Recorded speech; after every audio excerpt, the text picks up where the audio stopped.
സംസ്ഥാനത്ത് പുതുതായി അനുവദിക്കപ്പെട്ടതിൽ കാസർഗോഡിന് ലഭിച്ച മെഡിക്കൽ കോളേജിനായി കണ്ടെത്തിയ സ്ഥലമാണിത്. 2 വർഷം കൊണ്ട് MBBSന്റെ ആദ്യ ബാച്ച് ആരംഭിക്കുമെന്നും 2018ഓടെ പൂർണ്ണസജ്ജമായി മെഡിക്കൽ കോളേജ് പ്രവർത്തനം ആരംഭിക്കുമെന്നും മുഖ്യമന്ത്രി പ്രഖ്യാപിച്ചത് 2013 നവംബർ 30 തറക്കല്ലിടൽ ചടങ്ങിലാണ്.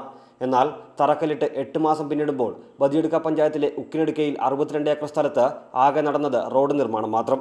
കാസർകോട്ടെ ജനങ്ങളുടെ ചിരകാല സ്വപ്നമായിരുന്നു കാസർഗോഡ് മെഡിക്കൽ കോളേജ്. പക്ഷേ തറക്കല്ലിട്ട് 8 മാസം കഴിഞ്ഞിട്ടും ഇതുവരെ ഇതിനാവശ്യമായ ഫണ്ട് നീക്കി വെച്ചിട്ടില്ല.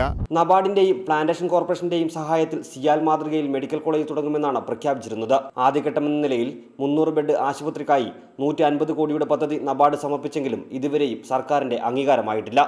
എന്നാൽ കാസർഗോഡിനൊപ്പം പ്രഖ്യാപിച്ച പത്തനംതിട്ടയിലെ മെഡിക്കൽ കോളേജിന് നബാർഡ് പദ്ധതി അംഗീകരിച്ച് നിർമ്മാണ പ്രവർത്തനങ്ങൾ ആരംഭിക്കുകയും ചെയ്തു. കാസർഗോട്ടെ എൻഡോസൾഫാൻ ദുരിതബാധിതർക്ക് ആശ്വാസമേകുന്നതിനൊപ്പം വടക്കേ മലബാറിലെ ആരോഗ്യമേഖലയ്ക്ക് ഏറെ പ്രതീക്ഷ പകർന്നതായിരുന്നു കാസർഗോഡ് മെഡിക്കൽ കോളേജ് പ്രഖ്യാപനം.